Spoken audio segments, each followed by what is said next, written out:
नमस्कार साथियों, स्वागत है आपका सिविल लक्ष्य एकेडमी के Chhattisgarh daily current affairs programme में।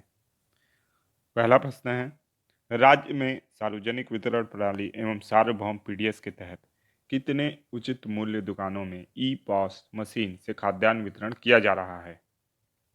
तो इसका सही जवाब है 13,401 जो दुकानें हैं उसमें ई पॉस मशीन के माध्यम से खाद्यान्न वितरण किया जा रहा है, तो इसको याद रखना है आपको। नेक्स्ट क्वेश्चन है, स्थानीय उत्पादों की बिक्री में शीर्ष स्थान पर कौन सा सी मार्ट है? तो इसका सही जवाब है ऑप्शन ए राजनांदगांव। तो राजनांदगांव में स्थानीय उत्पादों की बिक्री में शीर्ष स्थान का सी मार्ट है। ठीक है। इसके अलावा राजनांदगांव ऐसा पहला जिला है जिसने 2021 में सर्वाधिक धान की वितरण यानी जो खरीदी है की थी। ठीक है।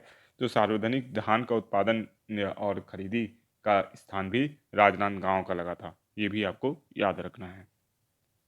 नेक्स्ट क्वेश्चन है, हाल ही में किस राज्य के योजनाओं का डिजिटलीकरण व प्रधानमंत्री फसल बीमा योजना का डिजिटल भू अभिलेख डाटाबेस अत्यंत कम समय में करने पर उत्कृष्ट पुरस्कार प्राप्त किया है? तो इसका सही जवाब है छत्तीसगढ़। तो छत्तीसगढ़ ने जो है सबसे कम समय में जो डिजिटल भू अभिलेख डाटा बेस जो है तैयार करने में प्रथम स्थान प्राप्त किया है। नेक्स्ट क्वेश्चन है, प्रदेश के किस स्थान में राज्य स्तरीय पशु चिकित्सा में अत्याधुनिक ट्रेनिंग हॉल का लोकार्पण किया गया है?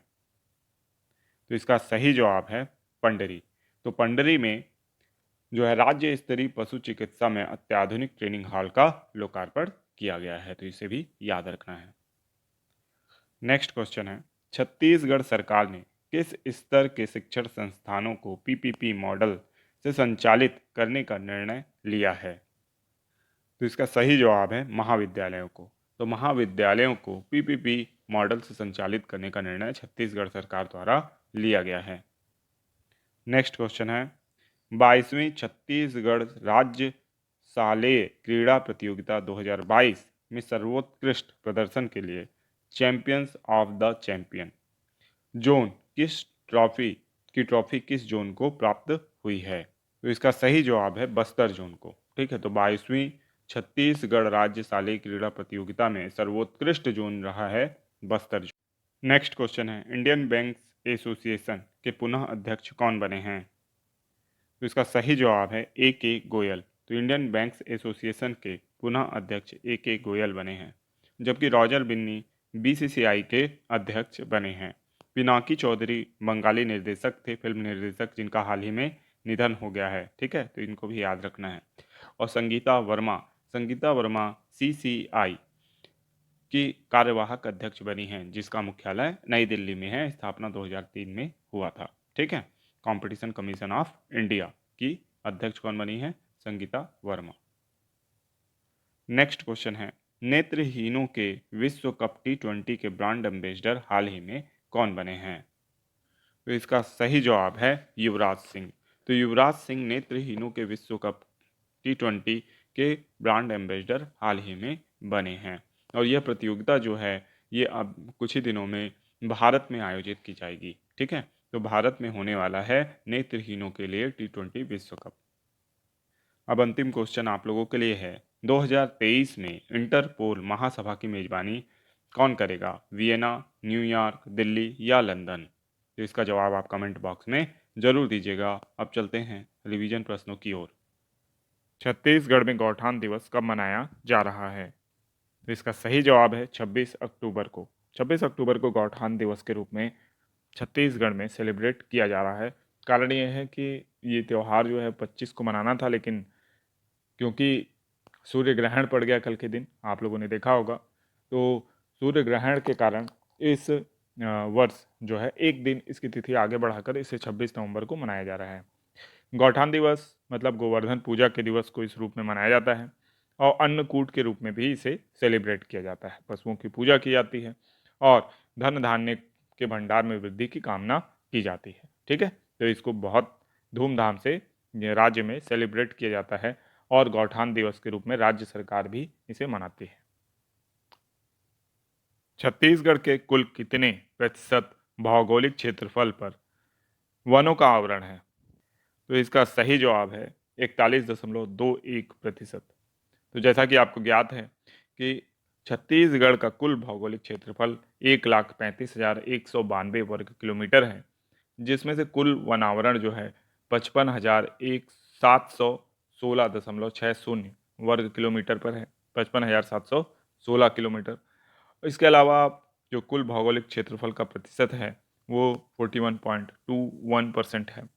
जबकि पिछले वर्ष अगर देखा जाए, यानी पिछली जो रिपोर्ट आई थी, Indian state of forest report 2019, तो उसमें 55,610 वर्ग किलोमीटर पर वन था और 41.14% पर वन था। और इस बार कितना हो गया है, तो 41.21% पर। अगर इसे माइनस किया जाएगा तो 0.07% की वृद्धि राज्य में वनों में हुई है। ठीक है, टोटल इसके कवर। और वृक्षावरण देखा जाए तो जो आपका 2019 में था 4,248 और 2021 में है 5,355 और कुल वृद्धि हुई है 1,107 किलोमीटर की। ये सभी डाटा जो हैं राज्य से संबंधित, ये आपको वनावरण से संबंधित याद होने चाहिए। नेक्स्ट क्वेश्चन है, प्रदेश में विगत 3 वर्षों में कुपोषण की दर में कितने प्रतिशत की कमी आई है? तो इसका सही जवाब है 8.7% की। तो छत्तीसगढ़ में कुपोषण की स्थिति जो है, ये जनसंपर्क विभाग छत्तीसगढ़ शासन की सूचना में प्रकाशित किया गया था और इसके अनुसार जो है जो बच्चों की कुपोषण दर है उसमें लगातार कमी आ रही है। ठीक है, कुपोषण की दर 30.13 से घटकर अब जो है 19.86 भी रह गई है। राज्य में कुपोषण दर लगभग 10.21% की कमी भी की गई है और प्रदेश में 2 अक्टूबर 2019 से शुरू हुए मुख्यमंत्री कुपोषण अभियान के चलते 1.70 लाख जो बच्चे हैं उनको कुपोषण से मुक्ति कराया गया है। तो विगत 3 वर्षों में प्रदेश में कुपोषण की दर में 8.7% की कमी की गई है। तो ये भी आपको याद रखना है। नेक्स्ट क्वेश्चन है, राजीव युवा उत्थान कार्यक्रम का संबंध किससे है? तो इसका सही जवाब है यूपीएससी की तैयारी से। तो यूपीएससी की तैयारी हेतु राजीव युवा उत्थान कार्यक्रम चलाया जा रहा है और इसके तहत जो हमारे एसटी एससी ओबीसी के बच्चे हैं उनको विभिन्न आरक्षण के प्रदान करके, हालांकि आरक्षण अब उस कैटेगरी में प्रदान नहीं किया जाएगा, नई कैटेगरी में प्रदान करके अब उनको यूपीएससी की तैयारी के लिए भेजा जाएगा। ठीक है, तो इसके लिए अप्लाई किया जा सकता है और जो ये यूपीएससी की तैयारी है इसमें विशेषज्ञों की टीम द्वारा इनको स्टडी कराई जाएगी। ठीक है, तो ये भी आपको याद रखना है। नेक्स्ट क्वेश्चन है, भारत सरकार के आज़ादी से अंत्योदय तक अभियान में छत्तीसगढ़ के कितने गांवों को शामिल किया गया है? तो इसका सही जवाब है 3 गांवों को शामिल किया गया है। तो भारत सरकार द्वारा आज़ादी का अमृत महोत्सव कार्यक्रम के अंतर्गत देश के स्वतंत्रता संग्राम सेनानियों के गृह ग्राम के विकास हेतु आज़ादी से अंत्योदय तक अभियान प्रारंभ किया गया है। तो किस लिए किया गया है? तो जो भी हमारे स्वतंत्रता सेनानी थे उनके गृह ग्राम के विकास हेतु। इस अभियान के अंतर्गत देश के 75 जिलों के कुल 99 स्वतंत्रता सेनानियों के जन्म स्थान को चिन्हांकित किया गया है। ठीक है, और इसमें से छत्तीसगढ़ के कितने हैं? तो 3 हैं। पहला क्या है? बाबू छोटेलाल श्रीवास्तव का ग्राम कंडेल धमतरी, ठाकुर प्यारेलाल सिंह जी का दैहान ग्राम राजनांदगांव और कंगलू कुम्हार का गोटुलमुड़ा ग्राम कांकेर। तो ये 3 गांव को सेलेक्ट किया गया। बहुत ही अच्छा अभियान है। सरकार ने कहा आखिरकार उन स्वतंत्रता सेनानियों के गांवों के बारे में सोचा जिनके बारे में अभी तक किसी और सरकार ने नहीं सोचा था। नेक्स्ट क्वेश्चन है, मिशन इंक्लूजन का संबंध किस क्षेत्र से है? टीकाकरण अभियान से, हरियाली अभियान से, एवरेस्ट पर चढ़ाई के अभियान से या शासकीय कार्यालयों के रंग रोगन से? तो इसका सही जवाब है एवरेस्ट पर चढ़ाई के अभियान से। ठीक है, तो एवरेस्ट पर चढ़ाई के अभियान से यह संबंधित है। जो हमारे राज्य के दिव्यांग पर्वतारोही हैं श्री चित्रसेन साहू, उनके नेतृत्व में यह अभियान जो है चलाया गया और 4 दिव्यांग, 1 ट्रांसजेंडर सहित 10 प्रतिभागी ने इसमें हिस्सा लिया और ये जो आयोजन तिथि थी इसकी अप्रैल से मई माह के बीच में थी और अभियान जो है 10 दिवसीय था। इसके नेतृत्वकर्ता मैंने बताया आपको कि श्री चित्रसेन साहू थे।